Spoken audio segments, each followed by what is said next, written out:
our attention can be drawn in all sorts of directions in life. There's so many things going on. We think that things are important, and they may be relatively important, but we may not have our priorities right. We might think something is more important than something else, and in fact, if we put a bit of attention onto it, we might find that we change our mind if we think about it, and we might find that we would reprioritize things. And it makes sense that if we haven't reprioritized things, we're automatically going to move towards those things that we think are most important. And so for that reason, I feel that it's necessary to keep reminding ourselves, what is it that I'm really looking for?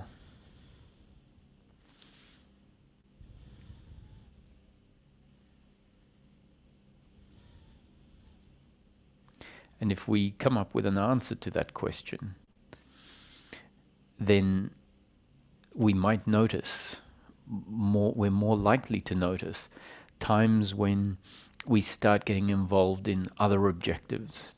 And we might notice that being involved in other objectives is actually keeping us away from that which we're really looking for. If we've never asked the question, what am I really looking for, in a way where we assume we very much could be wrong with the answer we have, and therefore we need to really be sure that the answer to that question is correct. If we've never really looked at it that way, we'll just assume that we're looking for whatever our intellect tells us we're looking for on the surface, and that could be wrong. And so that's why I suggest that this is a very important question. What is it that I'm really looking for? And once we have that answer can act like a beacon in the night. It can act like our compass. It can act like our true north. And if you're navigating in a situation and you know what your direction needs to be in. So let's say you're walking and you know you have to move in the direction of the sun, and you're adjusting for the movements of the sun, or even something static like a pole, big power pole or something far in the distance. That if you keep remembering to look, referencing back to your frame of reference, then every time you move off course, you'll realize soon enough. Whereas if you don't refer back to your true north, you might find yourself veering off, and by that time it might be too late even to get back on track, or it might mean that you have to take a long diversion or realize that you've wasted a lot of time veering off track.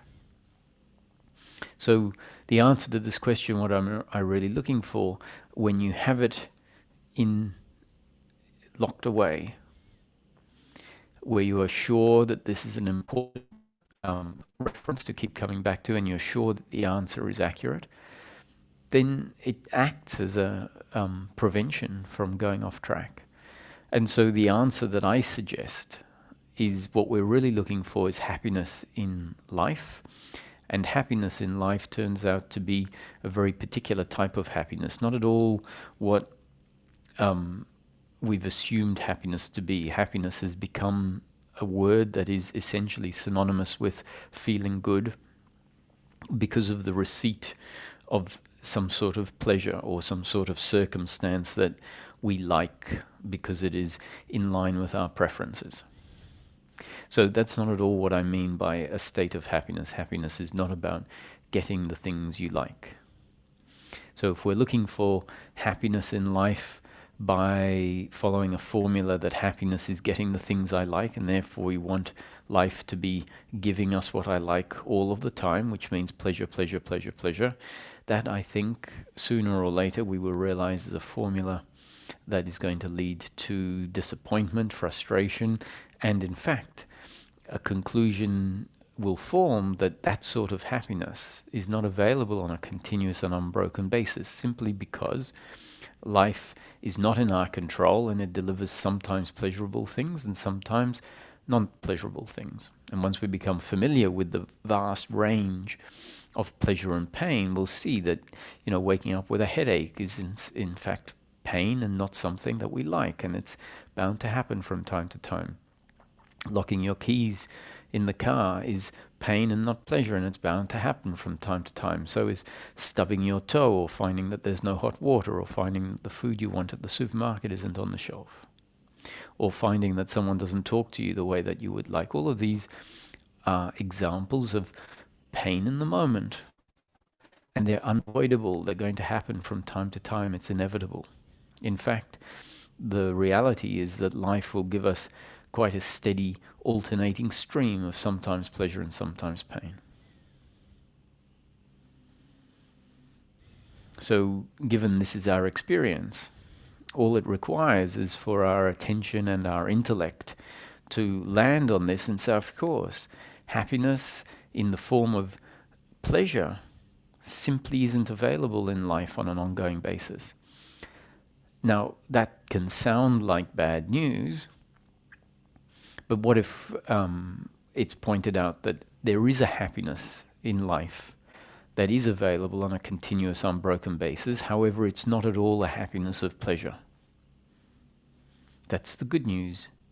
Happiness of pleasure is not available, but the good news is that there is what we could call true happiness that is available on a continuous, unbroken basis. And that true happiness is really peace of mind in daily living. And peace of mind means ultimately a feeling of comfortableness with oneself, regardless of the circumstance you find yourself in, meaning regardless whether circumstance is ideal or delivering your preferences or not delivering your preferences. It means finding oneself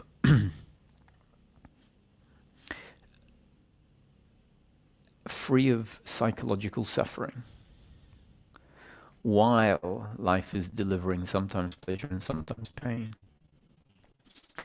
Now, why is this happiness for the human being? It turns out that this is happiness for the human being because it is the same, or it is our attitude that is always our unhappiness. We might think that it is circumstance that is our unhappiness because there is a correlation that, if we don't look at it closely, will appear like unfortunate circumstance makes me unhappy. But what if we're missing an in-between component that is actually the unhappiness, and it is directly correlated to the pleasure or pain of life? And if it changes, we find that the correlation is no longer linked to the pleasure or pain of life. So what that means is that we have an attitude that says, who I am is an entity that requires life to be pleasure, pleasure, pleasure in order to be happy. And what happy really means within the context of this psychological sense of self, which is being referred to here as an attitude towards life, but really it means an idea of who I am. Within that attitude of who I am, essentially identification and attachment to outcome has formed, because the psychological story we have about ourselves, which is deeply ingrained and doesn't feel at all like a story, it feels like a self, because it is essentially the psychological self, says that if there isn't pleasure in life, if circumstance is not to my liking, not in line with my preferences, then that is an attack on this psychological self. And because it's all contained within a belief structure of who we are, it means that as soon as life is not pleasure, pleasure, pleasure, it's going to create an internal reaction in that sense of self that is a reaction of being attacked, a sense of being diminished, which then means the sense of self feels incomplete. And an incomplete sense of self feels very uncomfortable. And the great news is that that is completely psychological, meaning that the attack is not really happening to our true self. That circumstance, unfortunate circumstance, painful circumstance, circumstance that is not in line with our preferences, is not an attack on what we truly are. But because a psychology has been put in place that says it is an attack on what I am, then when life is that way, we feel attacked. We feel uncomfortable. And so it is that uncomfortableness that is described as suffering. And it is a layer of suffering, which is a psychological movement, that exists additional to and on top of the pleasure or pain of the flow of life. And it doesn't seem to be an additional layer because the psychology has wrapped the sense of self and circumstance in together. It has formed a self that feels dependent on circumstance. And what I'm describing here is essentially just an automatic and normal part of human development. It's how the human organism is designed to grow and relate to life based on the structures that have been put in place as part of the DNA structure and how a human being grows. One of the things that happens that might make this easier to understand is when we're exposed to language, we learn language. And at a certain point in human development, a baby starts to speak. And so there are some babies or infants that speak at a young age, and then there are those that take a little longer to start speaking. However, it's a it's a development that happens based on an interaction of the infant, the baby, and then the infant with the life environment. So the baby isn't responsible for making that happen, and the parents aren't specifically responsible for making it happen. They are just contributing to the environment that tends to make a baby speak at a certain age. And in the same way, all of these other factors that are there in life, parents and all the other objects and the way they are perceived by the human infant, and that way that we see things and hear things and the way that the brain crunches things is all automatic and happening according to the design of the human being. The baby doesn't sort of have much control over how it perceives the world. And so the way that the world is perceived sets in place this psychological self. So it's not as if something has gone terribly wrong when we know ourselves dependent on outcomes. Now, when I say we know ourselves, it's we believe ourselves to be an entity that is added to or subtracted from depending on circumstance. Now that's not true, but it's believed. It's been put in place by continual exposure and feelings, pleasure and pain in life, and that creates an ongoing feedback loop, and that feedback loop creates this psychological self. And it's a psychological self that, as it develops in the normal, average way, is forced to then find life as suffering. Because the nature of life is always going to be a mix of pleasure and pain, the identity says, I need life to be pleasure, pleasure, pleasure. Life just isn't pleasure, pleasure, pleasure. And so that identity is forced to feel uncomfortable being in life. And it feels uncomfortable not only when there is pain, it feels uncomfortable when circumstance is relatively neutral, and it can feel uncomfortable when life is delivering pleasure. Why? Because the psychological self has developed, and that psychological self is inherently uncomfortable in life. It is uncomfortable when life delivers pain because it is in resistance to the pain, thinking that that is an attack on who it is.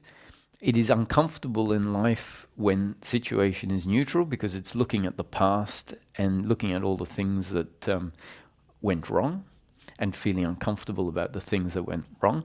It's looking into the future and worrying about how the future shall be and what it needs in order for life to deliver pleasure, pleasure, pleasure, for it to be happy.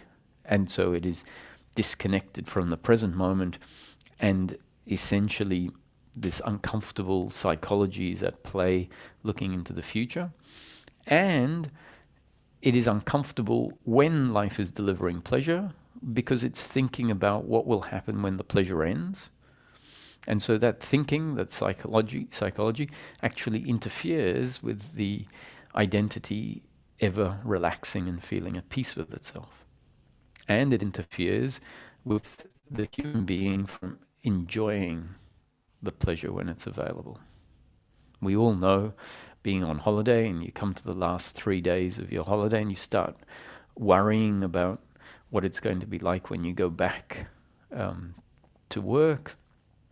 And those last 3 days of your 2-week holiday can then be disturbed by the expectation in the future. And furthermore, when we get pleasure, it doesn't actually deliver what we think it will deliver. It isn't a magic antidote to this uncomfortableness, because the pleasure inevitably will just deliver pleasure, and it turns out that our completeness and our happiness isn't dependent on pleasure. And so often there's a cognitive dissonance when we receive pleasure, because we have this expectation of what it will deliver. It doesn't, and then we feel flat and disappointed.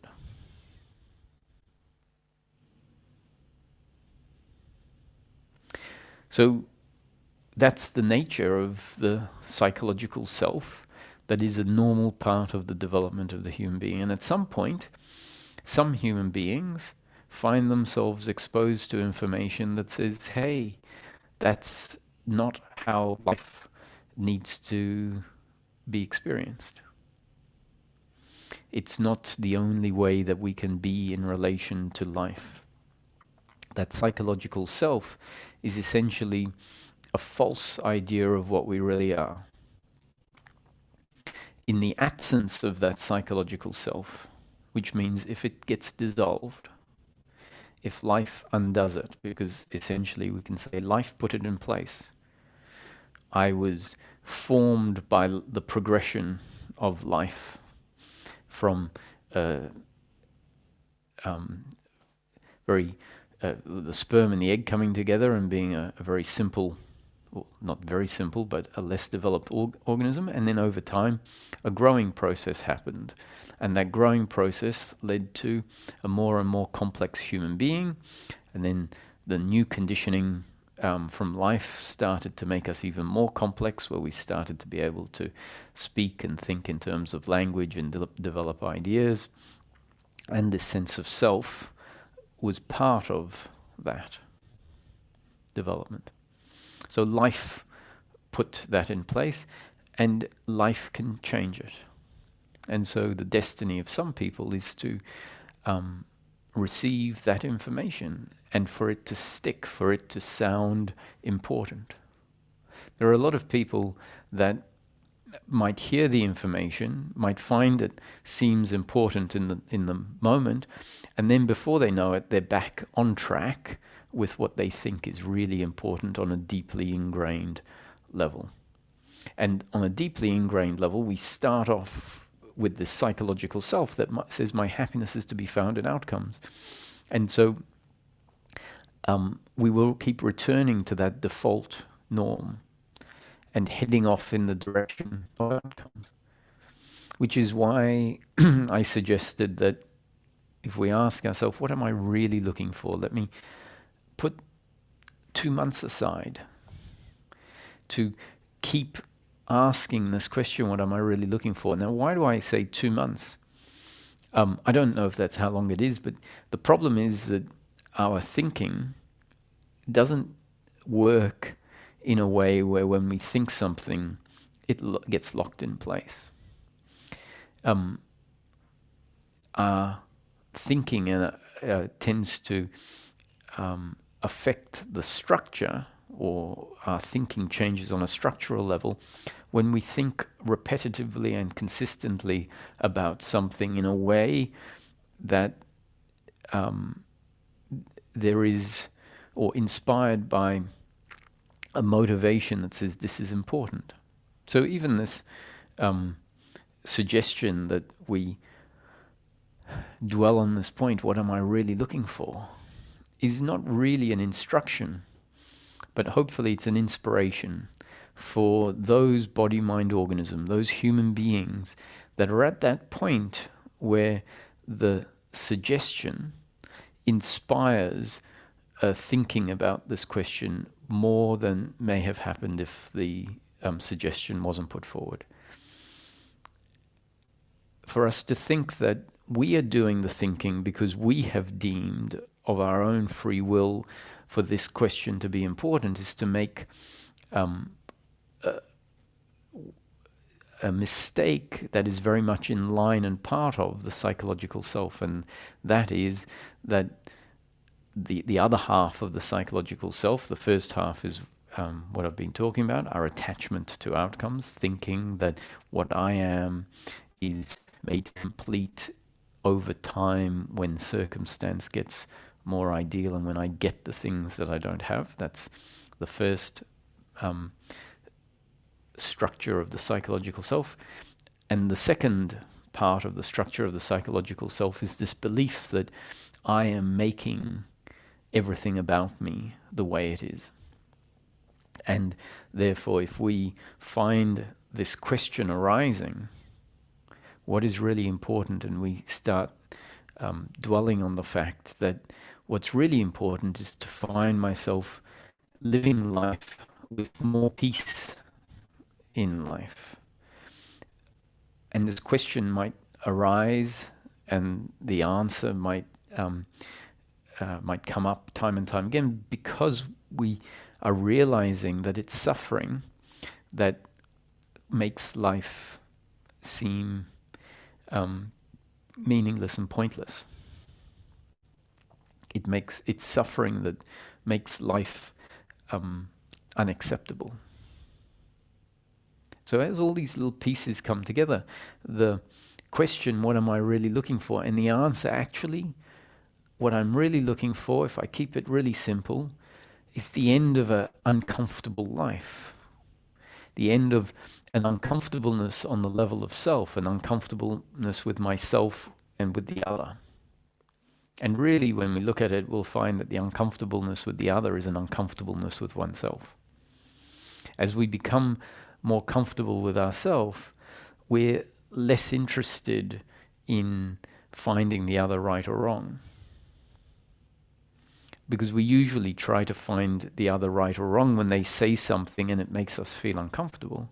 And then we try to fix our uncomfortableness by changing the other, which means for the time before the other has changed to our point of view, we're uncomfortable with the other. But really we're uncomfortable with the other because we're uncomfortable with ourselves, because what the other has said about us or what the other has done to us is making us feel uncomfortable with ourselves.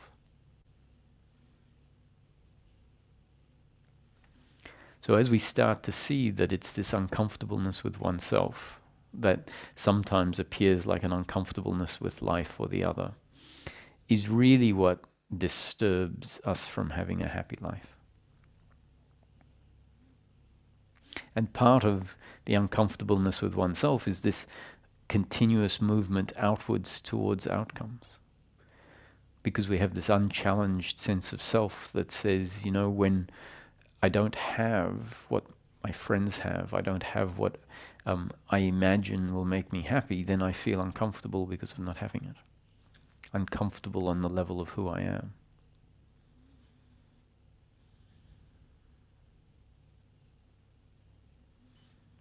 So this question, what am I really looking for? And the suggested answer is whether we realize it or not. Because most people will answer, what am I really looking for, with some sort of circumstantial description, like financial security, or I'd like to find a soulmate, or I'd like, you know, my family member not to have passed on, because since they passed on, I feel like life isn't worth living. And so most people will think that what they're looking for is a change in circumstance. So what I'm suggesting here is that whether we realize it or not, the real answer to this question is, I'm looking for happiness in daily living, and happiness in daily living is available on a continuous, unbroken manner, in the form of unbroken peace of mind. And when we look at what the absence or the opposite of peace of mind is, we find it's this uncomfortableness with oneself. And when we look at that uncomfortableness with oneself, we find it's an attitude towards life, an attitude of personal doership and attachment to outcome. And that attitude towards life of personal doership and attachment to outcome then creates the outcomes or the outputs of guilt and blame and pride, worry and anxiety, expectation and attachment to outcomes. And all of those are mental movements, what I would call psychological mental movements. There are other mental movements that are not part of our uncomfortableness in life. And that's what I would call the working mind. So when we are thinking about how to solve a problem of, you know, watering systems or getting from A to B, and what modes of transport are available and what we need to check off in terms of visas or organizing tickets, etc. That thinking, we could say, is a mental movement. All thought is a type of mental movement. It's the psychological mental movements that are our uncomfortableness and the suffering in life. And so that is what fits into the category that in this teaching will be called the thinking mind, as opposed to the working mind, which essentially is still on the mental level. It's thinking, but it is functional thinking. And it doesn't include in the functional thinking a sense of self and what this outcome will mean about me.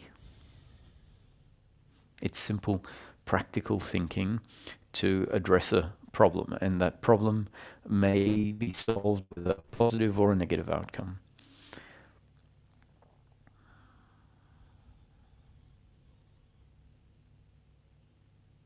Engaging in a discussion with the other, or a communication in life, requires thinking. So speaking is essentially thought in verbal form. So if we wish for the end of thinking, we're sort of throwing the baby out with the bathwater. And thankfully, the end of thinking isn't available in life. God can't take your thinking away unless brain damage happens. And if brain damage happens, then your thinking capacity will be impaired. But when it comes to suffering, it's the thinking of the thinking mind. It's the thinking that stems from the psychological sense of self. That is the thinking that is disturbing our peace of mind, and it's that thinking that can come to an end. Why can that thinking come to an end? Simply because what we truly are is not the doer of life, is not the doer of those things that happen through us, and the other is not the doer. And because the belief in personal doership, seeing ourselves as the doer and the other as the doer, and as a result feeling shame for those actions that have happened through us that deliver painful outcomes, and blaming the other for those actions that have happened through them that have delivered painful outcomes, as a result of that sense of personal doership, that's what happens: guilt and blame and pride. And because that's not what we really are, as we see that, as we start to see that the dynamics of life are different to what we have concluded, that we have assumed that, the 5-year-old did that and the outcome of that, and that they should have acted differently. That's our assumption about ourselves and our assumption about the other. And as we start to see that in a given circumstance, the stimuli, the input that are received by the person is not in the person's control. It's a result of the circumstance they find themselves in, and the way that their senses work, and then the way that the brain processes the information and produces their behavior or their actions is all very automatic, very much determined on factors that are not in the control of the human being. So they are effectively impersonal outcomes. And as we investigate this, we find that that is a good description for all of the movements in life at every single point of life. That there is a circumstance, a particular way. We have been designed, and the others have been designed by life, have grown moment after moment according to our structure, influenced by whatever is in the environment, processed. Whatever is in the environment is processed according to our structure that came before the processing. And that processing of the new conditioning of life then adds, as a sort of feedback loop, to our genes and up-to-date conditioning, which essentially is what the human being is in each moment. So as we start to see this, we have information that starts to run interference on the deeply ingrained assumption, I am the doer and the other is the doer. And remember, it is I am the doer and the other is the doer that is one half of the suffering in life, or the basis of the suffering of guilt and blame and pride. Now that doesn't mean that when we realize this, that the guilt and blame and pride is going to stop arising. It's not, because that's very deeply ingrained. But at least now a balancing factor, meaning information that is received as new conditioning, and hopefully it becomes part of our up-to-date conditioning, meaning that the working mind understands it and is holding on to it. And the working mind can then start to rationalize the suffering and at least say, the suffering is happening, and it is because there is an attitude, a belief that I am the doer and the other is the doer, and so it is creating shame, it is creating blame. And at least the working mind can come in and say, but that's not the truth of the matter. And as it does that, as it puts that information in, it has the effect of either reducing the intensity of the suffering or reducing the duration of the suffering. And it may not have much of an effect at first, but as we continue to investigate the description, the explanation that the human being essentially is functioning in each moment exactly according to life's will, according to God's will, according to how they have been developed, then as we see this time and time again, and see the belief in doership and how strongly ingrained it is, and how powerful a feeling, a psychological feeling of uncomfortableness and suffering it can create, then we start to appreciate how deeply ingrained the false sense of self is, how powerful the functioning of that false sense of self can be. In other words, how deeply uncomfortable it can make life seem. So essentially, it's a lens through which life is seen, a very uncomfortable lens. And the seeing of it without needing to change it in itself is a lot of learning. It is deepening the understanding of what the belief in doership produces, how deeply ingrained it is, and hopefully a seeing that it's not accurate. And so as that understanding goes deeper and deeper, then it has more and more power at cutting off and neutralizing the thinking mind when it arises. So it's not necessarily going to happen overnight.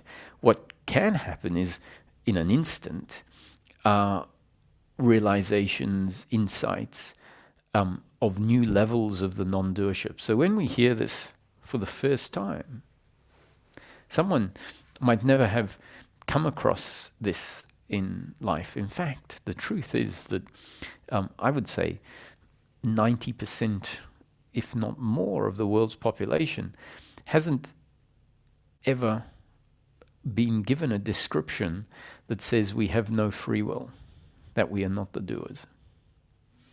And so it makes sense that there are some people who are, their destiny is to hear it one day and be destined that it makes a big impact on them. There'll be a lot of people that will hear this one day and it will sound like just a philosophy that, they can't be bothered getting into. But there will be some people whose destiny it is to hear it. Maybe someone tonight is hearing it and says, of course, all my suffering, their destiny might be to go directly for their attention to land on a particular type of suffering, which might be a hatred that got set in place for an old friend 5 or 6 years ago because of something the friend did. And they realize, I'm carrying around this load of blame because I see my ex-friend as the one responsible for his actions or her actions that delivered pain to me. And it might just hit that that person is functioning exactly according to their design, exactly according to life. So we can describe life as essentially a story of life, a three-dimensional story based on time and space and causality and people and actions and reactions. And we could say life is the author, or God is the author of the story of life. Now, when I'm saying God, I'm just talking about source. And, what source is a mystery.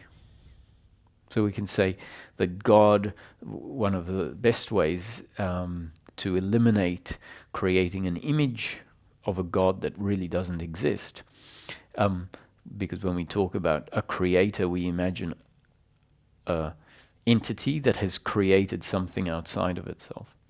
And so when we're talking about source, it's useful, source or God, to say that source in its potential form at some point exploded into manifestation, exploded into actualization. So it turned from potentiality into actualization. So now there is no God out there to hate or to blame. God has become the rivers and the sun and the trees and the animals and all of the human beings. God essentially has become all of the universe, all of matter and form and all of the formless. The tangible objects and the intangible objects, the emotions, the thoughts, the actions and the consequences, the stage on which it all happens. God has become the victim and the perpetrator. So there is no separation, there is no me and God, there is no tree and God, there is no other and God, but there is God turned into all that is. And if you prefer not to use the word God, just talk about life, or energy in the form of life, or consciousness in the form of life. Source has turned into life. And so we don't need to worry about source, because if we're worrying about what is source, we're worrying about what isn't anymore. Source has become this. So if we want to know what source is, we need to look at life.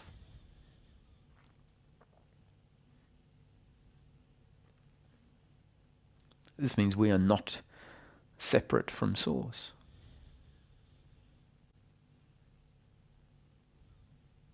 So if we're looking to know God outside of ourselves, if we're looking to know God through a concept, we might realize that that's never going to work. But in an instant, there might be a realization, oh, of course, I was looking at it all wrong.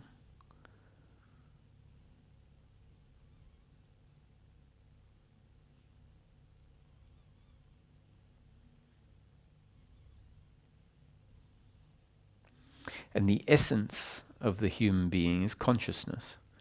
So the closer we come to recognizing our own essence, the closer we come to recognizing the essence of all of life. And so that we can say is primary to living a happy life, is to know ourselves fully.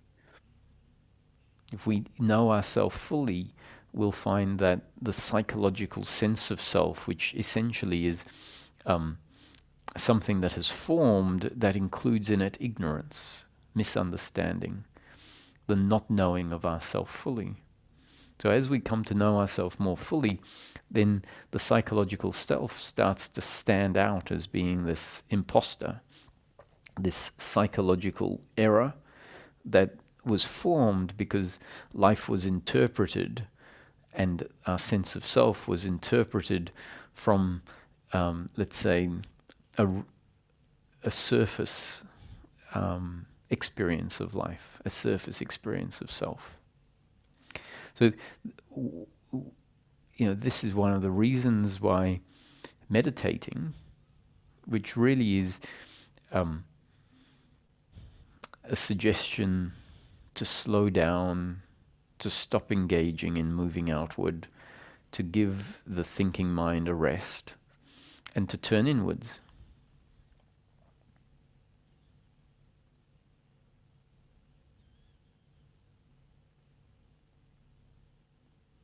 So meditating can be part of someone's spiritual movement of knowing themselves more fully, because it's an activity that is an activity of not participating in so many other activities fully.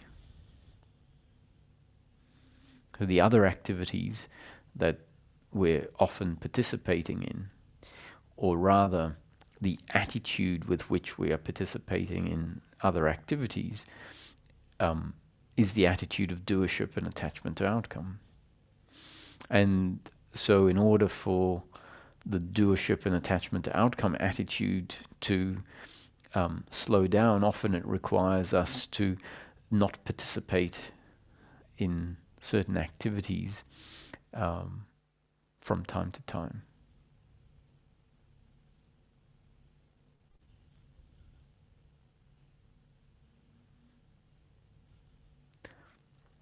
And so while we're sitting in meditation, the psychological identity may still be very active.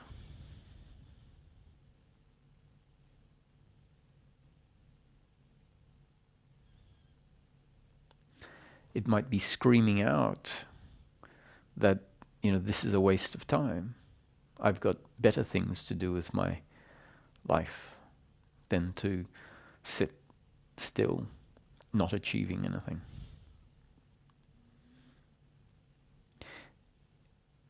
And I would suggest that your meditation can be to not resist that, so much so that if the uncomfortableness is too strong, as part of your meditation, you can actively allow the body to get up and get re-engaged in what it thinks is so important.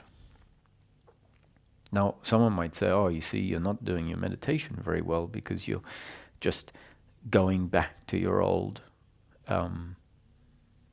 involvement in activities with the attitude of trying to get somewhere because that's where we think our happiness is. And I think that if the intensity and the uncomfortableness is too strong, then if we resist it beyond a certain point, then what we think is meditating is actually more doership. That is saying, no, I can't live life that way, I have to live it this way, which is another layer of control coming into the meditation. And so I think there's a healthy resistance and an unhealthy resistance, and we know whether it's healthy or unhealthy depending on the level of the uncomfortableness. So if it's too uncomfortable to meditate, I say it's not your destiny to meditate at this time. You allow yourself to go on and do some other things, and you might find in 10 minutes the urge to sit down and meditate is there, and then meditation might be able to happen more effortlessly. It might be 10 days from now that the urge to sit and meditate is more natural. And at the same time, there's a healthy resistance, which means if you see that there's something dragging you back into activity, and yet there is a curiosity that says, what if I sit here just a little bit longer without forcing it? So if it's coming up with an intensity of a certain magnitude, we might find that we can remain sitting without it turning into a I must sit, I shouldn't give in. And some magic can happen in that space. Just like allowing yourself to get up can, when you do it consciously without thinking that you have failed, can deliver some magic just in seeing the power of the doership without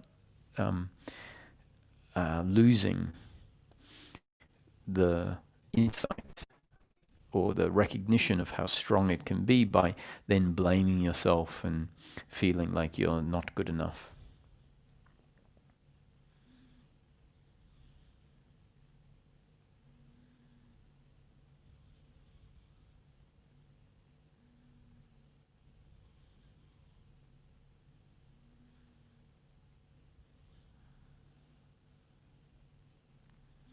So to the extent that we have registered that what I'm really looking for in life is to be able to live life at peace with what's happening, which really means to live life without this attitude of doership and attachment to outcomes ruling and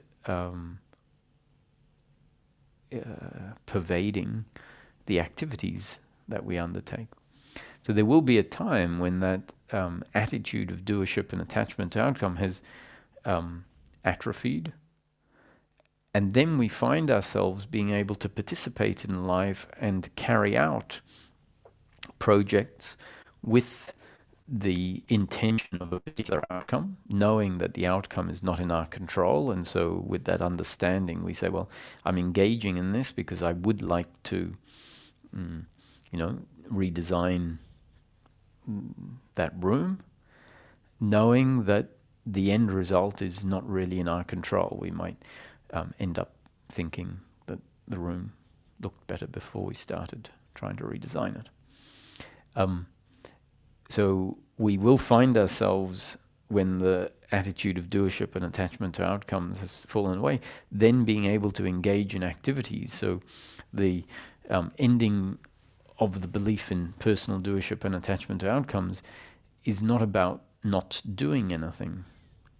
It's about finding ourselves engaging in life with a different attitude towards what happens, which really means an understanding that my sense of self is already complete before I engage in the next project.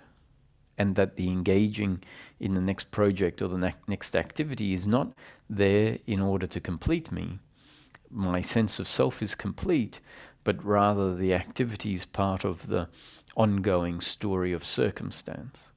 And so circumstance is part of the pleasure and pain in life, and that is never static, and it has to keep moving, and we have to keep engaging in life.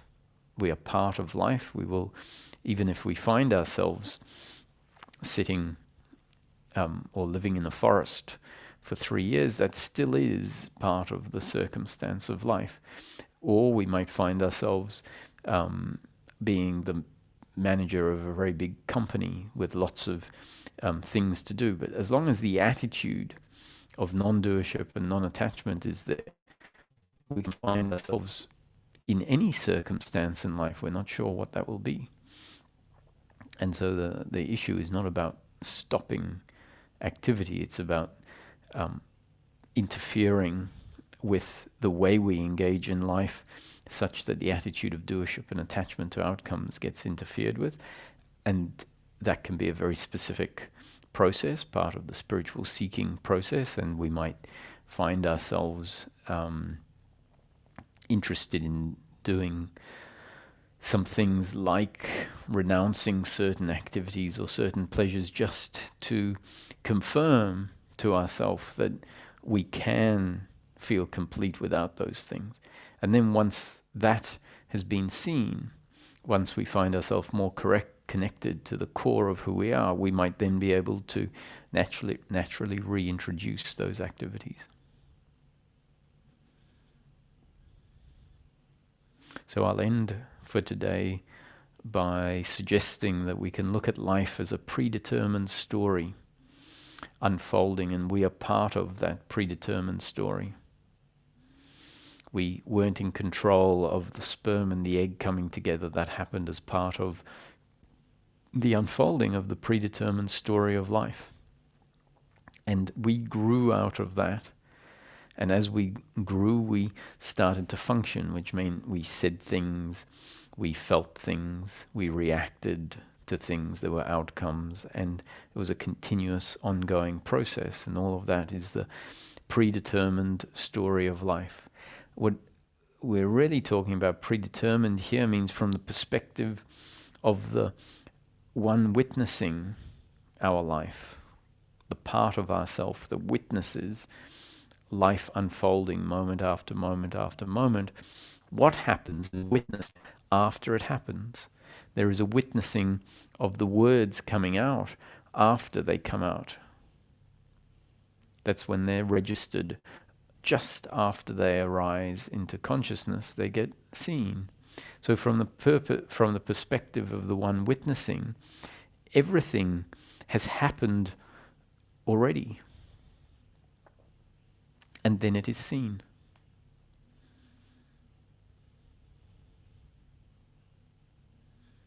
So you can look at life as predetermined without looking at time, and just seeing time as being as long as it takes for the registering of what has happened to be registered. So we could say 0.3 of a second, the words, and then 0.3 of a second later, awareness becomes aware of the words after they have been formulated by the movement of electromagnetic signals in a neural network. That was not the doing of the one aware of the words that came out. And in the same way, the movement of the hands is realized 0.3 thereabouts of a second after it has happened.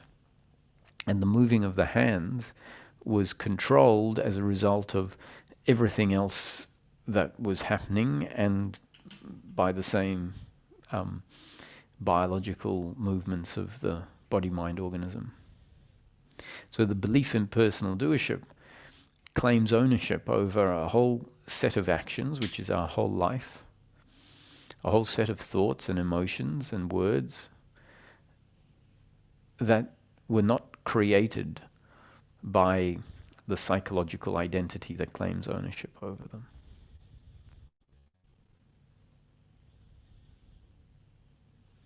And when our intellect starts to see that, then the psychological identity that is claiming ownership, the belief in personal doership, which is one with the attitude of personal doership, as that's seen to be the case by the working mind, the part of our thinking that is the psychological thinking that is claiming ownership, its days are numbered. So Einstein has said something that's often misunderstood in spiritual seeking. He says, you can't fix a problem with the same type of thinking that caused the problem. And because it serves the purpose of some teachings to try and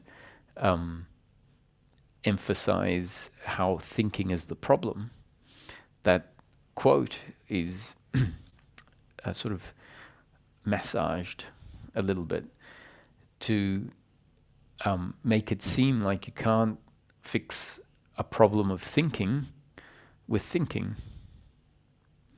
And often the psychological sense of self is described, correctly so, as a movement of thought.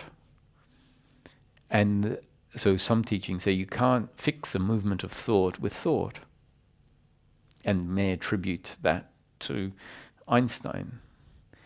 But actually what Einstein says, you can't fix a problem with the same type of thinking that caused the problem. He didn't say you can't fix a problem with thinking, but you can't fix a problem with the type of thinking that caused the problem. So the type of thinking that causes our suffering is the psychological sense of self, the thinking mind, the belief in personal doership and attachment to outcome, the misguided thinking that is part of our structure until it is not part of our structure. And why does it become no longer part of our structure? Because another part of our system is given information, and that information sees the error in that thinking. Now, because a lot of, or part of the process of the thinking mind, the psychological self coming to an end, a lot of the process requires us to just stop, to step out of the thinking and to not essentially think, to be. And so that's why some teachings are massaging that quote around to say you can't solve a thinking problem with thinking, because at least that then means it gives more weight on what the teaching is encouraging us to do, which is to stop thinking and to be. And there's merit in that, because part of the process at some point needs to be to just be. However, what I'd like to point out is that we find ourselves able to just be because we receive some information that says, for example, the problem in life is the thinking mind.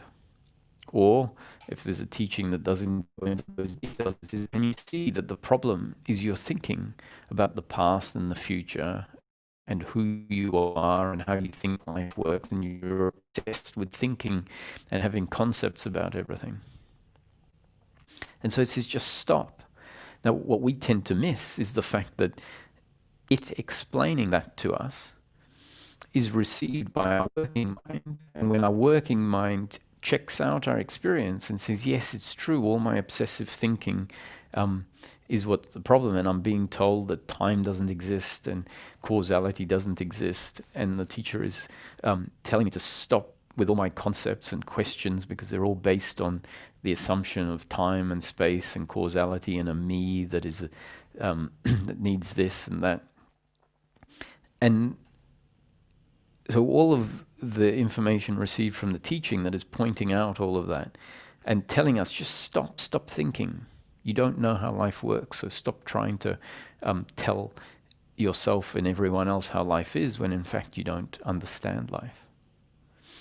And that can be very powerful. It can just get us to drop out of our stories about what the other did, because we go, I don't know whether that's actually how it all works.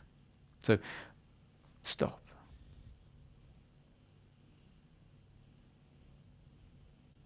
And in the stopping, there's freedom.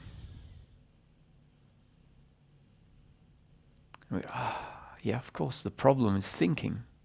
Because when I stop thinking, there's freedom.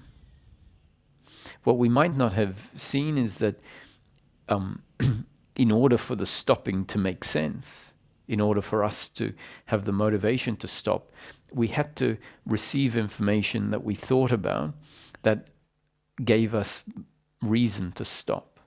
And that thinking in between was the working mind, the contemplating mind.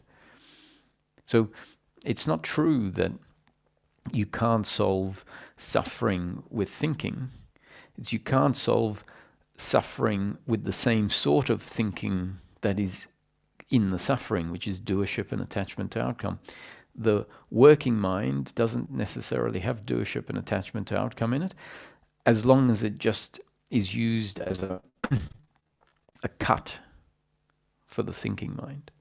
And that's why we can't just apply the working mind thinking that new knowledge about how everything works and feeling empowered because I have this knowledge that, the thinking mind is the error. If we find that the working mind is trying to knowledge ourselves out of suffering, it may very well have been that information has turned into more of the thinking mind. So there's this beautiful fine line of where we find ourselves equipped. The working mind is equipped, it understands, it's investigated, it's looked at the movements of the human being, of ourself, and seen the suffering. And every now and again it says, stop.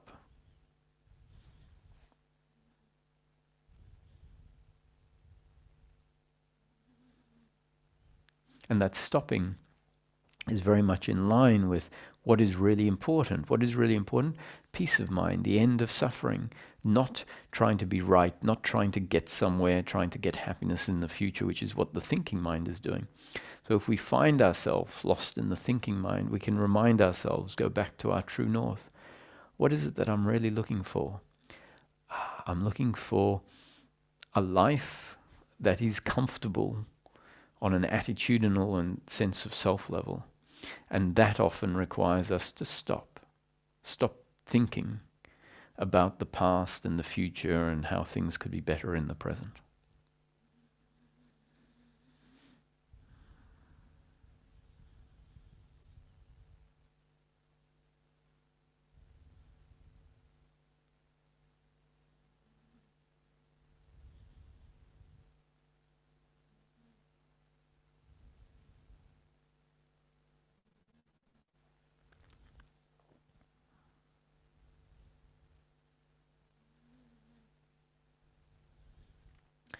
So we'll have some questions.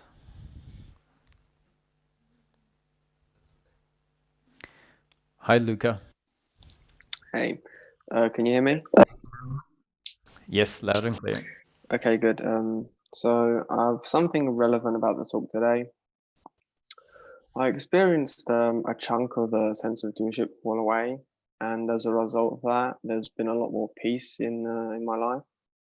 And what I've also noticed is that the pleasures and the pains are seen for what they are, just pleasure and pain. And about what you were saying before, there are some pleasures that I still like to indulge in them, but there isn't that sense of attachment anymore. Like it's just there's peace of mind while the pleasure is happening. And what that I think that means is that the sense of I need this pleasure to be fulfilled is kind of rotting away. So I think that means that the pleasures are less, that there's less a sense of I need pleasure, pleasure, pleasure, pleasure to be happy. Yes, that makes sense.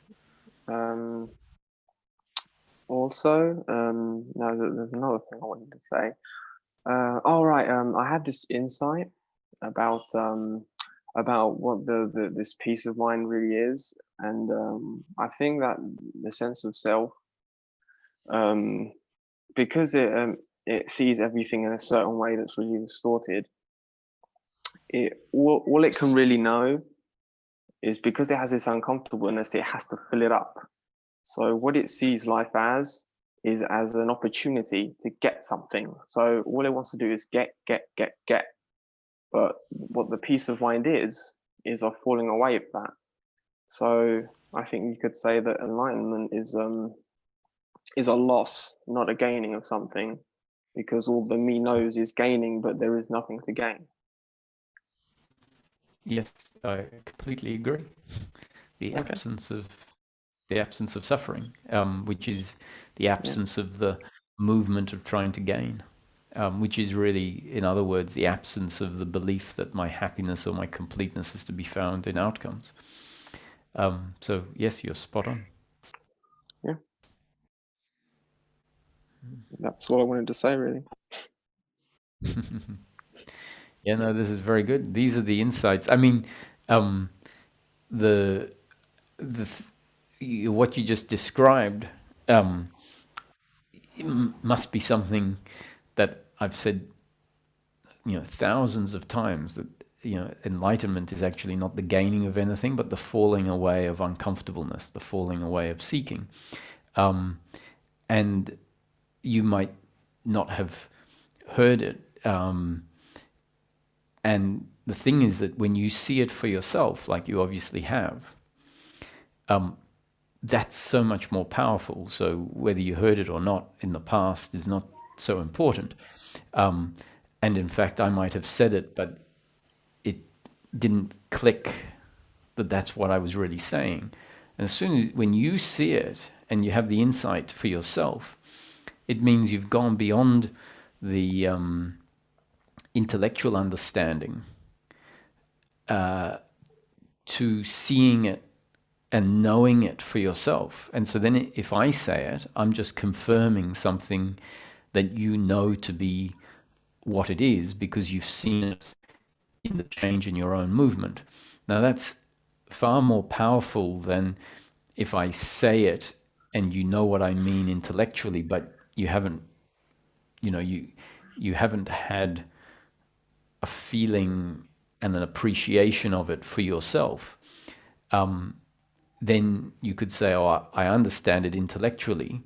Or I could say, yep, the person understands it intellectually, but until it becomes much more than an intellectual understanding, then it's not that powerful. But once you have it yourself, every time the seeking kicks in again and you find yourself wanting to get more, you now have this deep insight, way beyond the intellectual understanding, that will kick up and say, it's not about getting more, more, more.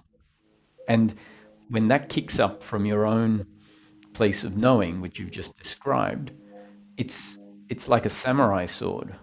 It it's very sharp and it will cut off the movement of seeking outwardly that may still, have some power in the system. There might still be some remnants of it. And now you have the real antidote to that. Yeah. Yeah. Yeah. Hmm? I felt like today's satsang was spot on for me. Just spot on. Yeah, well, this is very good to hear. I think this last point where what you described, where it's very obvious that you know, in a particular moment you had the insight where it was clearly seen, versus the fact that I'm sure there's a lot of people who have heard me say it over and over. I think the fact that we can present it that way shows the very significant difference between understanding it intellectually and then seeing it for yourself, where you get to form your own contemplation around it and see the truth of it in practice, whereby you might not even have heard. Even where the important part is, it's even better in a way if you see it without being prompted by the concept in the teaching, because it really means that you've seen it. You're not being necessarily led by the concept, even although the concepts are there to lead you to that seeing for yourself. But if you can, one way or the other, I think it's fantastic what you've shared, that you have your own insight, that the peace of mind is really simply the absence of the uncomfortableness of trying to get. Yeah. Thank you. Thank you, Luca.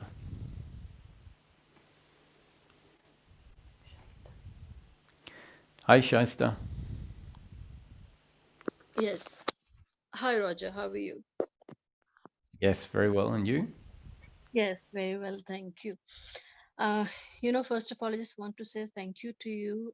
The other day when you're talking to Holga, you described that, staying in beingness and this I am is also a practice.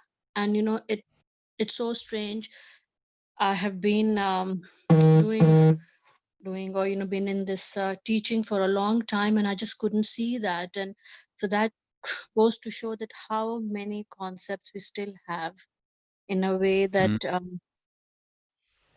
so what really happened after listening to those satsang, I don't know what happened. And it's constantly, it's not it's, I would say, still happening, but I was extremely comfortable with myself. So same as the previous guy said, it's like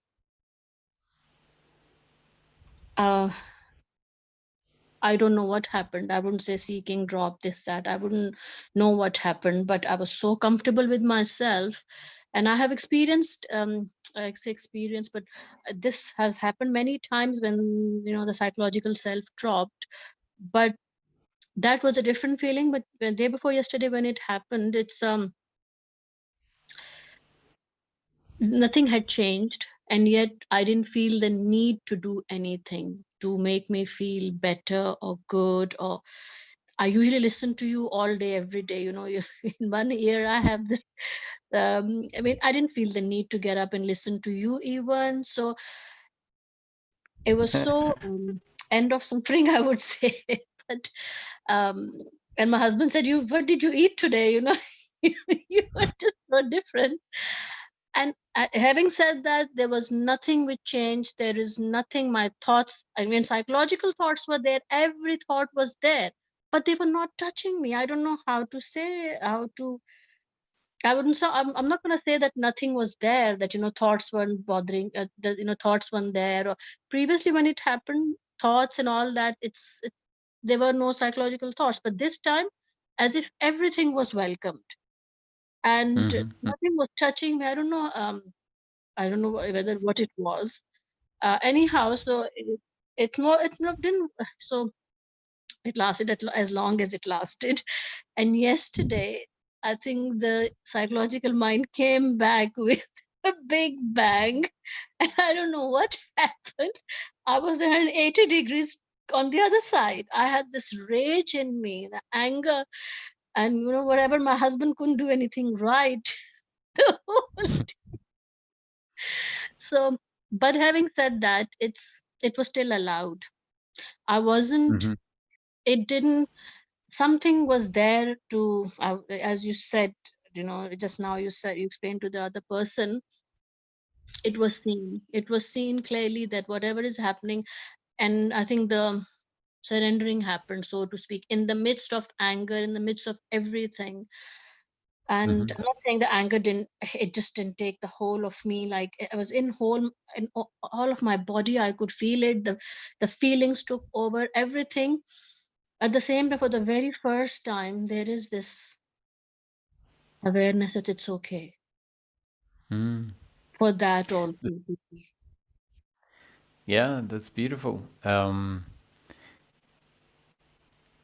So, you know, the energies coming in, I think, can easily be because the day before something clicked, and it means you've sort of gone on to the next level in a way, a bit like a computer game. You made it to the next level, and the next level has all its mess there again that you need to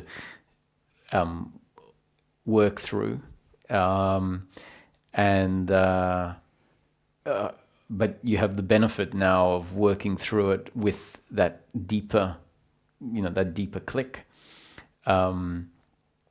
And at some point we find that enough of the levels have been done that we don't find ourselves flipping or flopping back into the suffering. Although what you've said, if you flop back into the suffering, even that is seen to be happening and welcomed. And that, I think, is because, of the previous sinking in.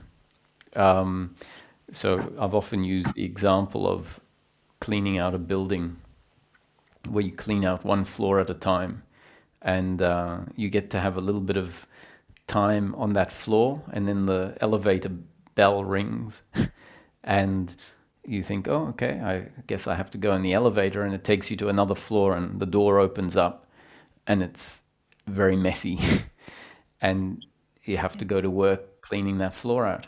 And then when the floor is all cleaned out, you get to really enjoy the result. It sounds like you didn't get, the elevator bell rang after quite a short time of having cleaned the level out. Sometimes people will clean out a level and then they find it's 3 or 4 weeks of this very radically different perspective until the elevator bell rings, ding, and they get in the elevator and takes them onto another floor, and they can feel like they're completely in the flop. And it can, on that floor, you might think you haven't gone anywhere, nothing's changed, but in fact the other floor, maybe the other 10 floors that you've been on beforehand, they've all been cleaned out. So if you were able to zoom out of the building and look at all the floors from outside, you see, wow, there's a significant progress has been happening. So what's encouraging, especially, is here when you say that suffering came back, it was seen with a different perspective. So that's a very good sign. Yeah, no, definitely. It's seeing. I mean, it's here. It's still here. Perhaps the feeling, it's in my body and all, but it's pretty much. There's no as such resistance. I think that's one of the things which has happened. That when last time I had spoken to you whatever you said, it got registered that it's the suffering. If suffering is coming, it's whatever is coming. It's a resistance which brings in more, and then the layers upon layers. And thankfully that, and again, as I said, whatever is happening and all, it's happening by itself. It's not that I'm doing and I'm looking and all. No, it was nothing of the sort. I listen to your teaching all day, every day, and it is what it is. But I guess, as you said, and as I when this a lot of concepts had been shedding, and especially when I listened to you, that Holger asked this question about, because I think I had this thing in my mind that I need to stay in the beingness all the time, and that is it. I don't know how Sure. and why I had this thing, and you clarified when I heard you. It just as if something literally came off me, like completely gone. It's another thing which, because I felt I needed to do something in order to be, uh, so that thankfully. But I have one or two other things, and I'm sure they're concepts, but if you just quickly, so one of the things Maharaj, like not Maharaj, who's that Bhagwan says that when the world appears, the self is not. So I think again it's a concept in my mind that so when the world appears, so the self is not. What does that mean?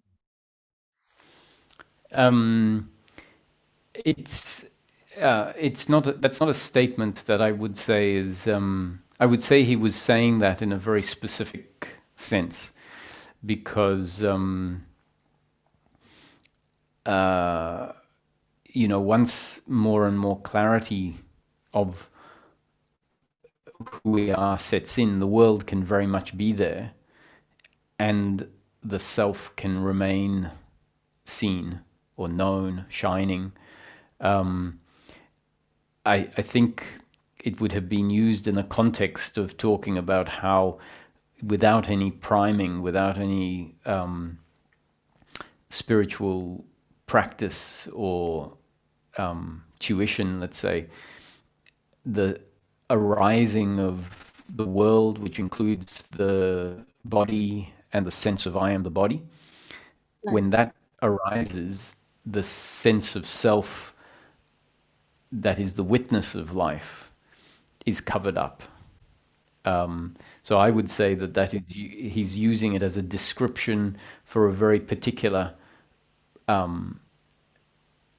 experience of life.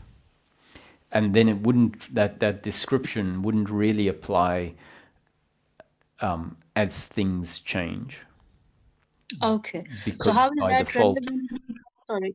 How is that relevant to where what we're talking, what you're saying, where we are, what we are experiencing is it's not really relevant. It's again the psychological self is referring to, or I get what you're saying.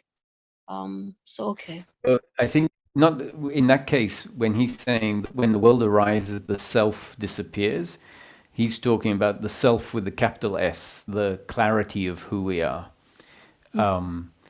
So essentially, he's saying when the world arises, the small self comes into existence, and the small self covers up the self, the true self, the self with a capital S. And the process is the process of self-realization is to remember or to realize the self that was covered up. And the realizing of the self or the remembering of the self happens as the small self dissolves. So as the belief in personal doership and attachment to outcome dissolves, we get access to a quiet place, which is resting in being, for example. And so the resting in being is a very important movement. So we don't want to think, oh, peace of mind is not being, so I shouldn't ever go to being. Being is a movement out of the small self into essentially the self with a capital S.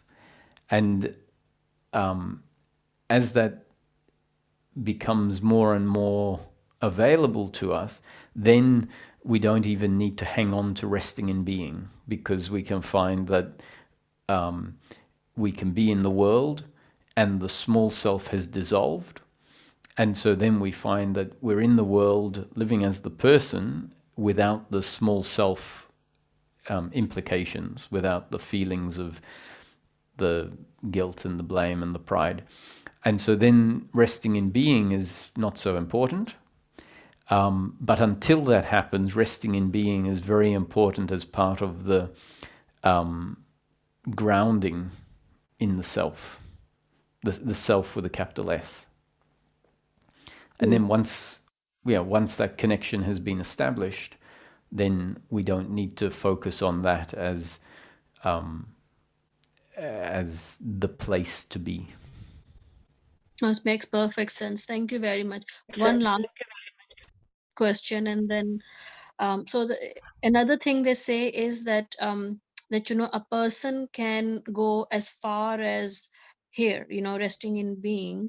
So that sort of implies that we have a choice, that a person can go as far as in being, and then they say the grace pulls you in. So are they talking about thinking mind and the and the practical mind. So did you get my question? Like they say that, it's a person can so basically what they're trying to say is that the person can go as far as, as if you can do self-inquiry, or you can rest in the being. So that is a personal choice, is as if it implies we have a choice to sit to do this, and the rest is on grace. So what it means, or at least my interpretation of what it means, and it definitely means this, at least in part, or some of the time when it's being said, is that a teaching is really talking to the doer at times. Some teachings are specifically talking to the doer. So a teaching that doesn't describe the non-doership, right? So some teachings, most teachings won't say, that the teaching is just new conditioning that will affect the body-mind organism, because their focus is not focusing on non-doership. So some teachings that take a different approach essentially will say, we will talk to the person, to the doer, and in a sense give the doer things to do. And the best thing that the doer can do is to abide in I am. So it's given as an instruction, essentially, abide in I am. And then the practicer, the seeker, as a practicer, does their practicing, and essentially it's like saying, okay, so the seeker can go as far as resting in being, or getting into being. And the getting into being is the place in between the doer and the non-doer, or the doership and the falling away of doership. So it's one way of saying that while the doership is there, the best we can do is to get you to rest in being as the doer, to do it. A bit like what you were saying. So we can now tie it back into what your first part of the discussion was, which is the doer was resting in being, feeling like they needed to rest in being. And at the point where it's like, you don't even need to keep doing that. Or you are not the one, when you're resting in being, really resting in being, the doer has dissolved. And when that clicks, which is only really going to happen once the doer has found themselves in a way almost like feeling like, yes, I can get myself to rest in being. And when it does that, it's the doer exists right up to the door. And then in being, in resting in being, the doer really isn't there anymore. And the doer can sneak back in to that process, especially when it's not in being, and then it says, oh, I have to rest in being. Then the doer is sort of sneaking back in. But in a way, it's okay, because there's more and more time when the seeming like the doer takes itself up to that door and then finds itself dissolving in being. And at some point, we get dragged through to the other side. Now, it makes it sound like it is an event. That one day you'll be sitting in being and you'll get dragged through, and that will be the end of the doer, never to arise again. I'd say that that's more of a way of describing the process that extends in time, and crunching it down to a description that basically is saying, the doer can rest in being, and then you get sucked through to the other side. And So I would prefer to describe it as we rest in being more and more frequently, the doership dynamic is getting weaker and weaker until one day the balance of power has changed. There's more of the being lived, seeing that you're always being moved by your genes and up-to-date conditioning. And then there's a snowballing effect where the remaining doership dissolves quite quickly. So I wouldn't take it too literally, but essentially it's pointing out that, you know, resting in being is the place where the doer gets dissolved. No, thank you. It's very, very clear. It's because it's happening automatically, everything. You know, the resting in being is happening, you know, dissolving is happening, shedding is happening. So I can see all that. So it's very clear. Thank you very much for everything you do for us. Thanks a lot. Have a lovely day. Bye. Thanks. Thank you. Bye.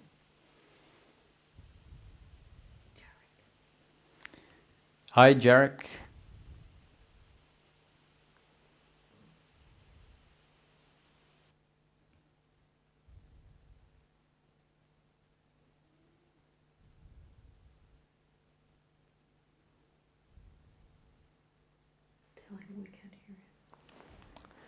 We can't hear you at the moment for some reason.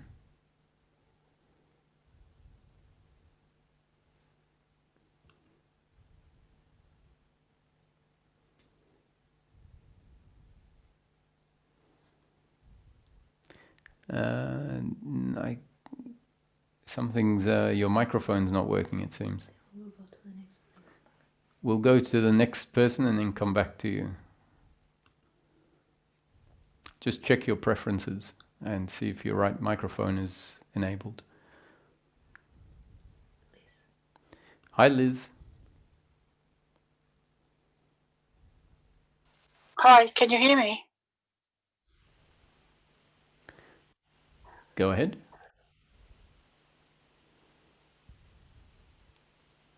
Hi, Liz.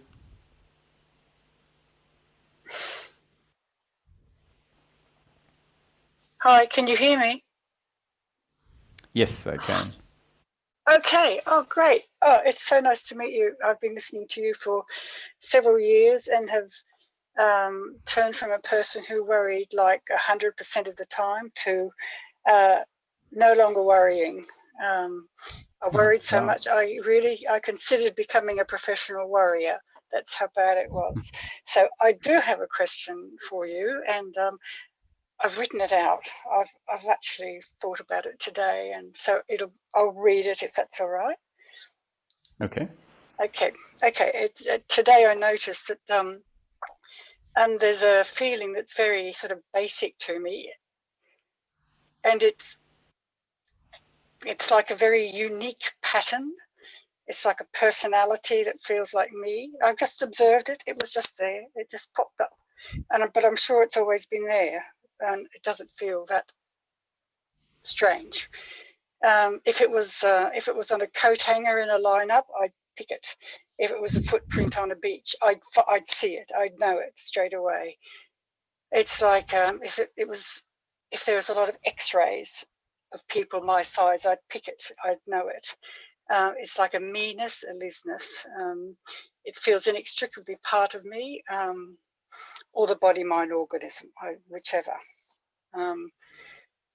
I observed it, and it doesn't observe. What is it? Is it like the schema that the cookie dough comes through? But it seems to, will it always be there? Do you know what it is? And put it in the framework.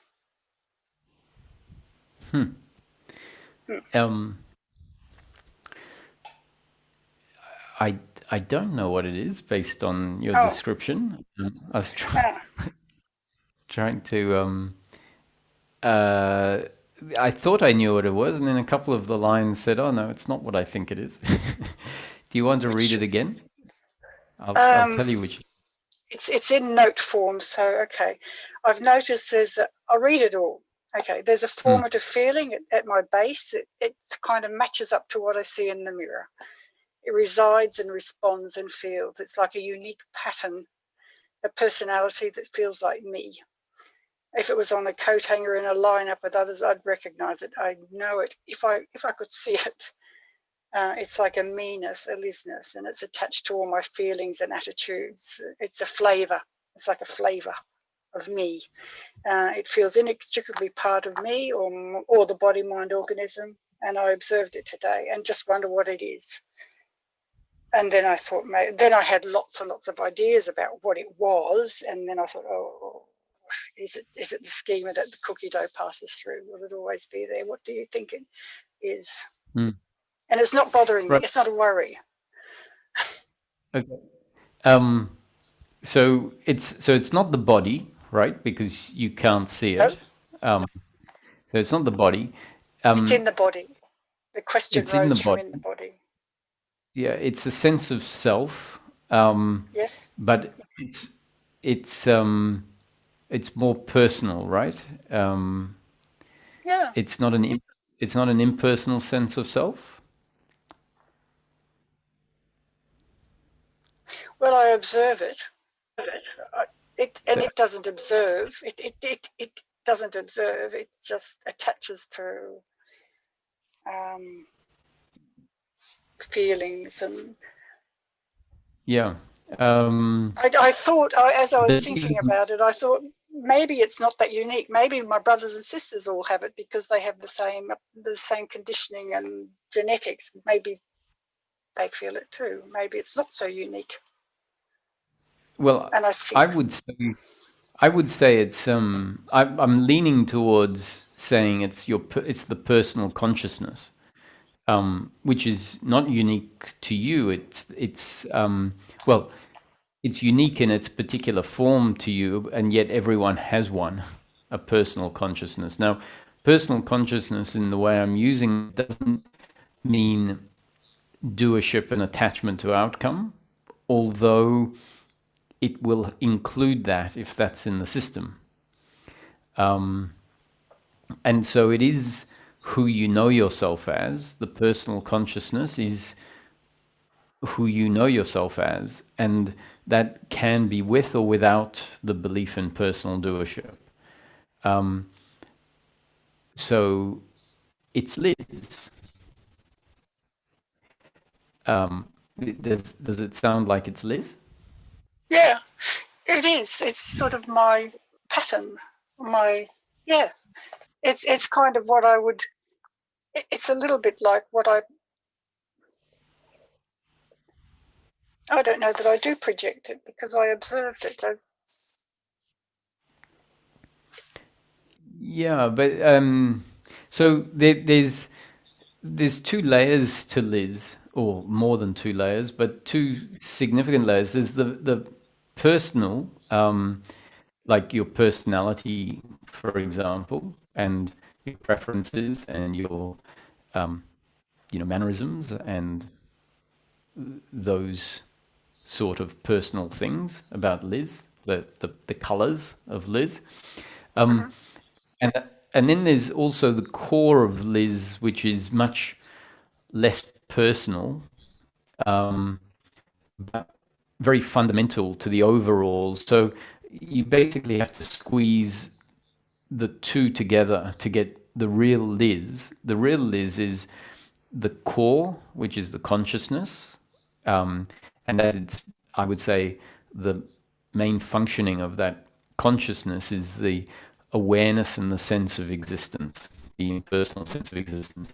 Then you stick on top of it the personality, Liz's personality and preferences and mannerisms and particular emotions and all of that. And then there is another layer that squeezes in to that, which is the doership and attachment, if it's part of Liz, because that can either be there or it could have dissolved.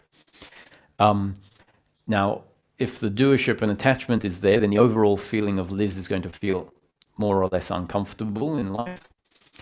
If that's dissolved, there's still going to be a Liz and a Roger living life, which is the personality, the the particulars of the human being, and running through the core, which is what makes us feel like I am Roger, you are Liz, is the impersonal consciousness. Now, everyone has that impersonal consciousness, which makes everyone have their own sense of who they are. Well, it's the combination of their, their unique body, mind, organism, and personality, and the impersonal consciousness mixed together, which is how it's meant to be, a sort of union that makes each of us feel like I am myself and not someone else.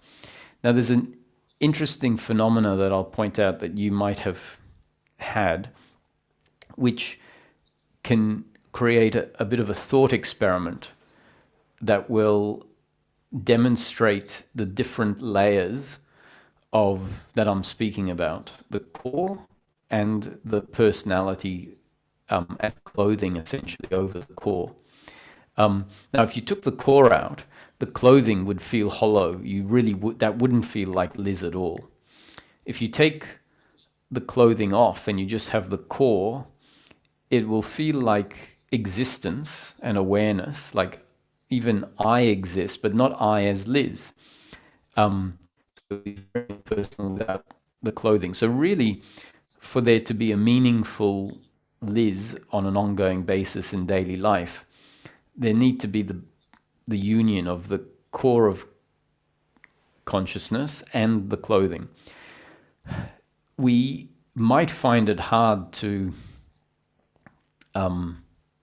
understand them not in a blended form, because we might not have had that present itself regularly enough for us to have taken note of the two components that blend together to create the one final result. Now, the thing that might help is, I don't know if you've ever had a dream where in the dream you weren't Liz. Maybe you were a male character, or even maybe an animal, or another female character, but definitely not Liz. Let's say older or younger, or different size, different hair color, different person. And yet in the dream, you knew it was you. You say, so when you wake up, you say, I have a really strange dream last night. There was this character, and let's say her name was Jane, or his name was Peter, but it was me. And you might ask yourself, how do you know it was you? And the answer is, you had this very strong sense in the dream that that was who you were, or that was you. Now, when you look at it, you'll see that the clothing in the dream character, the clothing was very different. And I don't mean the cloth clothing, I mean the flesh clothing, and the personality was very different. And yet there was this just very clear knowing that was who I was. And that phenomena can be because at the core of Liz, that you know so well because you've known Liz the whole life, at the core of Liz, there is this very impersonal sense of I am, which is not the clothing, not the personality and all of that. And we might have taken that for granted because it's never existed separate from the package of Liz. And so we might think, I know myself as Liz because of the personality and the clothing, the particulars of Liz the person. Whereas in fact, what we might really know, because it's always there, is the very essence of Liz, the I am.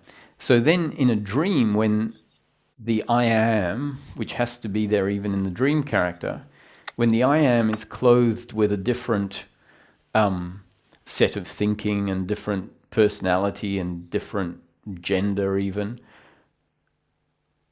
what we know is the same core. And that's why we say, but it's really strange because I knew I was them. So if you jumped into, if we could press if you were able to experience being Roger, you might find that you feel very much like you still, like, but it's Yes. who I am. So you can play with that, because it might break our assumption that what I know as myself is the clothing and the personality and all of that, because we might actually be missing the very fundamental aspect of the human being, which is the impersonal sense of I am, which is said to be the same consciousness of source functioning through all human beings. And so, in essence, we can say all human beings are the same in essence and know each other the same way. So, if we know ourselves, then we know the other. That's resonates, and that was a thought that occurred to me, that everybody feels the same. Like, say, for example, when I was 12, my father died, but the feelings I would have had would be like any 12-year-old girl whose father died. I mean, it felt very unique at the time, but it would have been very the same. It would be, if I went inside that person, it would feel the same. And also being excited at being accepted into art school or something. At that age would feel the same in somebody else. If I got into somebody else, it would feel the same. It'd still feel like I feel. Anyway. Well, I have to say something here because it might confuse it for the others listening. That's not the same. That's not what I was. The same part is much more fundamental. It's not as I was using it. So still run with what it inspires in you. But the part that I'm saying the same is the base, is the I amness and the awareness, which is such a fundamental part of the human being. But the I amness and the awareness is not your particular feelings towards pleasure or pain. That's more of the clothing. So the clothing, I think, is unique, but the thing that inhabits the clothing, I feel is very homogeneous, because it's impersonal consciousness. It doesn't have. It is consciousness free of personality and all the personal characteristics. And I don't think we appreciate how much of our life experience, or how much of the person experience, is actually that impersonal core. But of course, in a particular moment when we're feeling excited, it's the core plus the excitement. And your excitement might be different from someone else's excitement. More particularly, your response to something not happening, like a picnic not happening, might be very different from the response of someone else when the picnic doesn't happen. So those parts, I think, are different. However, the core, I feel, makes up, let's say, 70% of what we know ourselves as. And we underestimate that the core, which is the same for everyone, actually makes up 70% of what we know ourselves as, especially when the personality isn't firing. And that's why in the night dream, when there is a different personality that's going to create different responses to circumstance, in essence we go, but I know that was but I was that character. And it's because of the central I am, which is not the clothing, not the personal responses.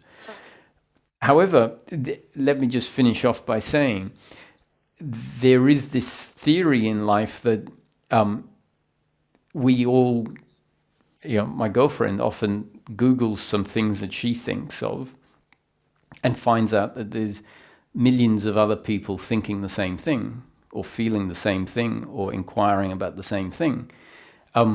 So even on the way we think and the personality, we're not that different either. So there's going to be a degree that, exactly as you say, a 12-year-old being accepted into school or meeting their first boyfriend or whatever are going to have some very common traits and characteristics that are similar. Thank you very much. Thank you. I'll have to listen to this again. I hope you post it. Thank you for everything you do, and for that. And thank you, Roger. Thank you, Ramesh. Good night. Pleasure. Good night. We'll take the last call from Jaroslaw if he's there. See if he's got his microphone back. Yeah, hello, Roger. Can you hear me now? Yes, I can. Yeah, okay. Very So good. maybe I put my video on as well. So, hello, how are you today? Very good. Yes, Good okay. to have you back.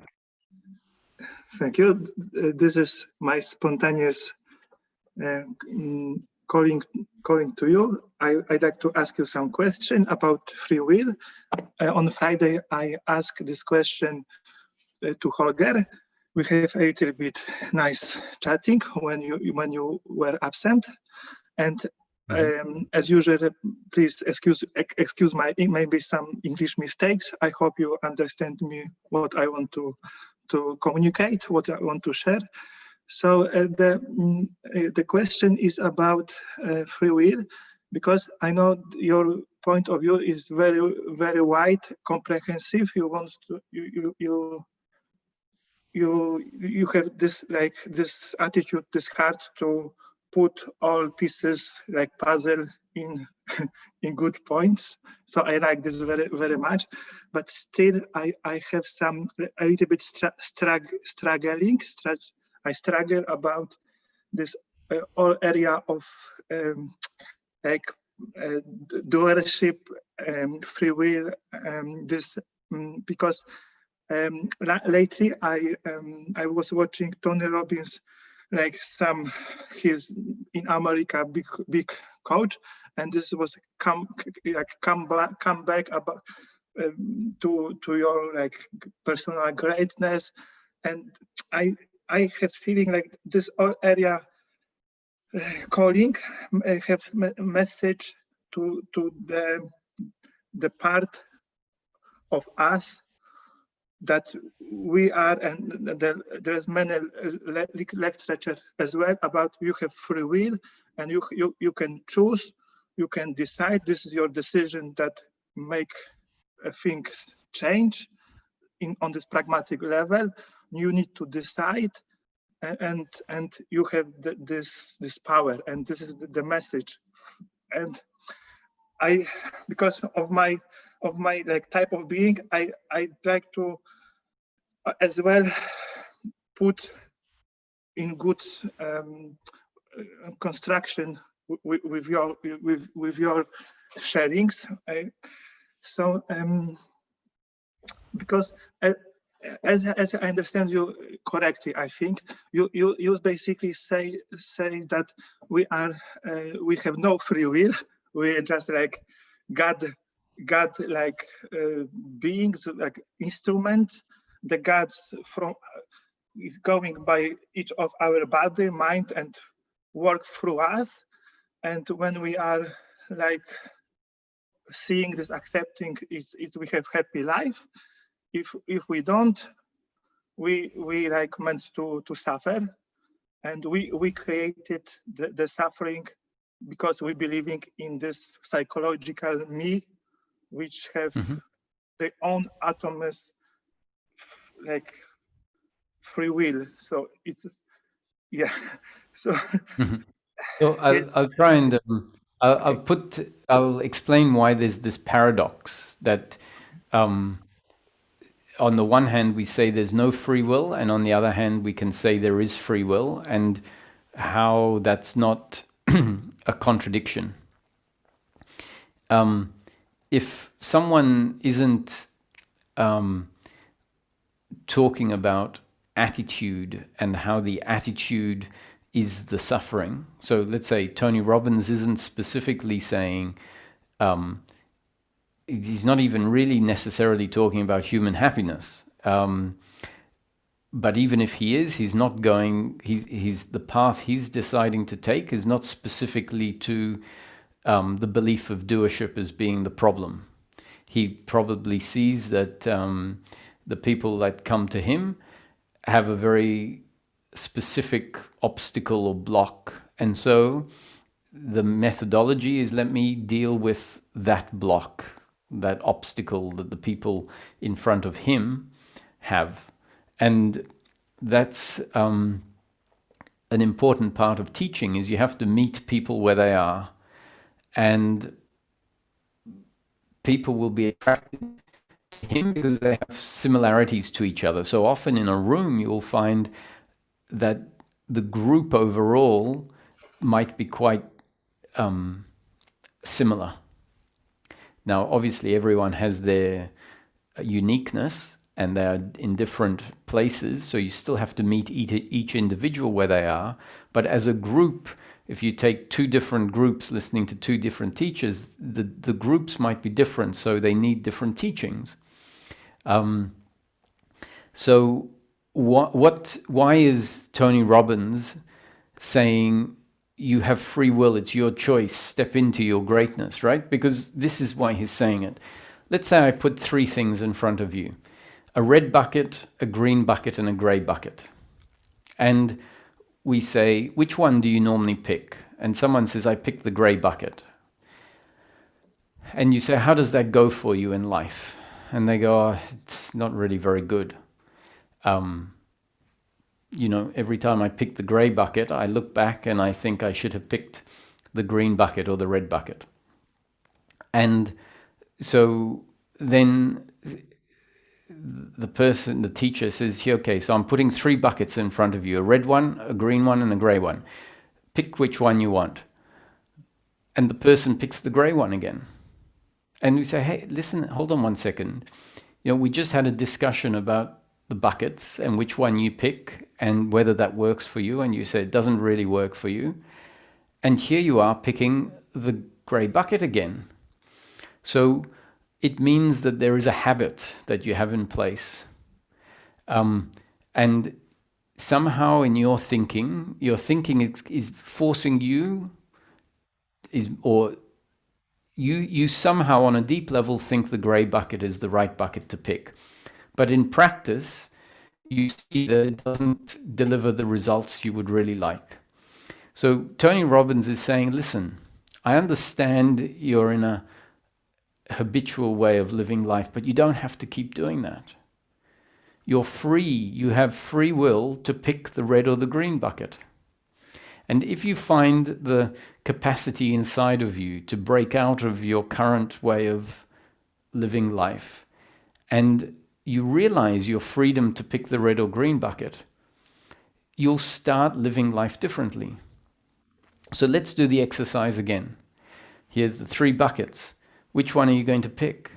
And the person says, well, I still feel like I should pick the gray one. And he goes, we'll do it again. You're completely free to do it differently. Take a risk. Use your freedom to choose differently. And, you know, however he says it, at the end of it, he says, you have a red, a green, and a gray. Which one? I'm going to take the red one, and I'm going to have the best life because I've taken the red one. And the person takes the red one. Because in practice, we have to live as if we have free will. In practice, we do live as if we have free will. On the level of practice, on the level of action, we can say we are completely free to pick the red, the green, or the gray bucket. Yes. And if we think we're not, our thought might say, I can't pick anything other than the gray bucket. But the truth is that your hand can go towards the green one and pick the green one or the red one. So in practice, we have to live as if we have free will. We do live as if we have free will. And once we've picked whichever one we feel like picking, whichever one we think we should pick, however we pick it, whether we think we should pick it, whether we pick this one because we shouldn't pick the other ones, or because we feel like picking one over the other. Once we've picked that bucket, we should realize that picking the bucket was, or the outcome of which bucket I picked is not in my control. It will either be what I want, not what I want, or much better than what I want. And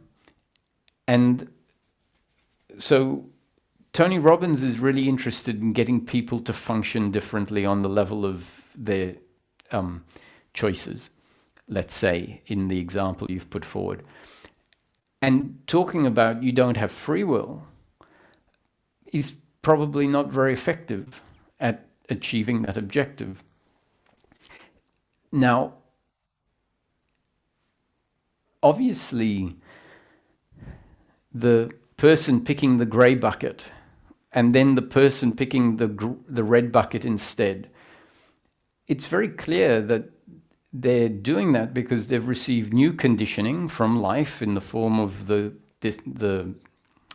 explanation from the teacher, Tony Robbins in this case, that is changing their structure. And in that moment, it was destiny for them to say, I'm going to pick the red bucket and it's going to be fantastic and I'm going to have the best life ever. So we can see that in practice, you're free to pick whichever bucket you want, and you can have the attitude that realizes that whatever bucket you pick was a result of your genes and up-to-date conditioning, and therefore you have to live as if you have free will. Once you've made your decision, you know the outcome is not in your control. Yes, Roger, but you basically says to be like maybe more, put some more pointings that, as you say many times, we don't have like free will, we have feeling of free will, and this is the gift of the God. And in the pragmatical way of living, this is like so the gift. So let's use this the gift. Okay, but I have that question.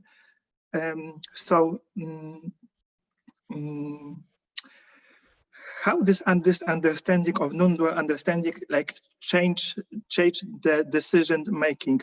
Because I think the understanding changed because, as you said, like the hand is moving, for example, right, and my psychological me can like understand this like 0.3 seconds after I do this, I can comprehend. So this all happened before like psychological me know about this. So even the changing is like all written, we can say. So and I think the psychological, because I am afraid that psychological me can if it still has some bastion in for example in my body, it can like have not only in me, in my body, but in other people as well, has this excuse about, okay, so there is like this non-dual understanding, just relax. So we don't need to put like difficult maybe decisions, some maybe effort in our lives to change something, because this is like believing in our psychological me, and then we can meet the five, the gold five, as you say, like worry. We can feel like some maybe shame. If so, this psychological stuff we can feel, and we are afraid about this maybe not nice part. So let's say there is no me. It's like I'm like maybe now I may be advocate of devil to like taking care or maybe defend the me, because I think so in life as you say, 90% people have this attitude. So there is some like role way to have this. Maybe this is not all like bad. So I'm like, I just want to say that this is like, as you believe, it's important. It's important. It's important for us. Do you feel like personal Rogerness, like this me as still, or all is blank in you? Like, okay, please. No, there's Roger here. There's a difference between Roger and the belief in the doership. So the belief in doership is an addition to Roger. It's a part of Roger. And that belief in doership can fall away and Roger remains. So there's Roger with the psychological belief in personal doership, or Roger without the psychological belief in personal doership. So when the belief in personal doership falls away, Roger sees himself as having free will in practice. He just doesn't have an attitude of free will. So we have to separate the functioning, the body-mind organism, and the attitude of free will. So I live as if I have free will, but I don't have an attitude of free will. The attitude is what looks at the past, looks at the future, and is an attitude towards the present. So the attitude of free will is gone. In practice, I have free will. Okay, so this is like basically trust in God. So you don't like, you trust that like life happening, and God like give you the right tools, steering in each moment. You don't need to like worry about the condition is flowing. Like you don't you resign control in your life. Like and I would flip it around and say, in practice, I just do whatever I think or feel to do.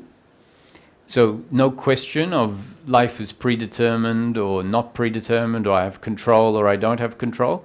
In action, I function as if I am the doer, as if I have free will, because in practice I do. Then I know that things are going to turn out well or not well. When they don't turn out well, I don't have the attitude of personal doership.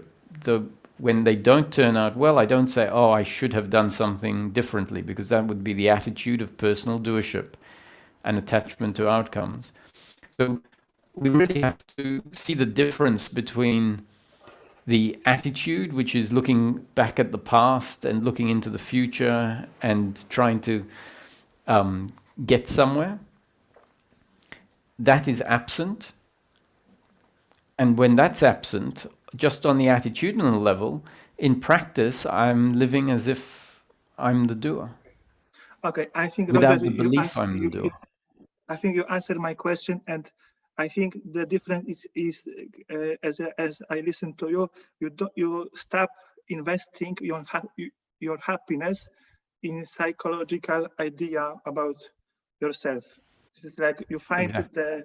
the happiness from beingness, and from that your action is happening, not from one gaining.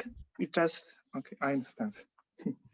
And in practice, that feels like going with the flow, simply because my actions in each moment are not being interfered with the attitude of what should I do next? Did I do it right in the past? What will happen in the future?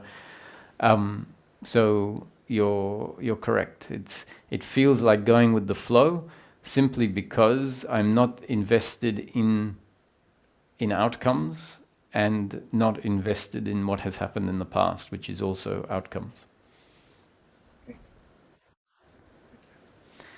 So